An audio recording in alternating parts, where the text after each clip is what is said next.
শেষে সামুদ গোত্র তারা আবার খুব শক্তিশালী ছিল।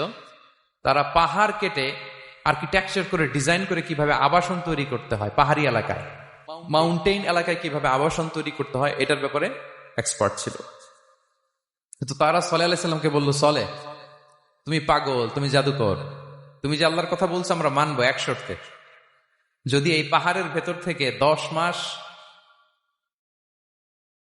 গর্ভধারিণী একটা উট যদি বের করে আনতে পারো, এমন একটা শি ক্যামেল উট যদি বের করে আনতে পারো, যেই উটের পেটের ভেতরে একটা বাচ্চা থাকবে এবং ওটটা পাহাড় থেকে বের হয়েই বাচ্চা ভূমিষ্ঠ করবে, এরপরে উটের দুধ যেন আমরা খেতে পারি, তুমি যদি এটা দেখাইতে পারো তাহলে বুঝবো তুমি সত্য নবী। দোয়া করলেন, আল্লাহ আমার এই জাতি সামুদ, তারা তো চেয়েছে যে পাথর ভেতর থেকে যদি একটা উট বেরোয়, ওট যদি বাচ্চা দেয় আর দুধ দেয় তাহলে তারা তোমাকে মেনে নেবে। আল্লাহ তুমি মেহেরবানি করে এই মিরাকেল, এই মুআজিজা তুমি তাদের দেখিয়ে দাও। আল্লাহ তাআলা দোয়া কবুল করলেন।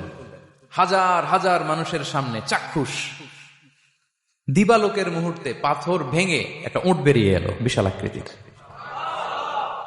এবং 10 মাস গর্ভধারিণী উট, সাথে সাথে এই উট বেরিয়ে বাচ্চা প্রসব করলো।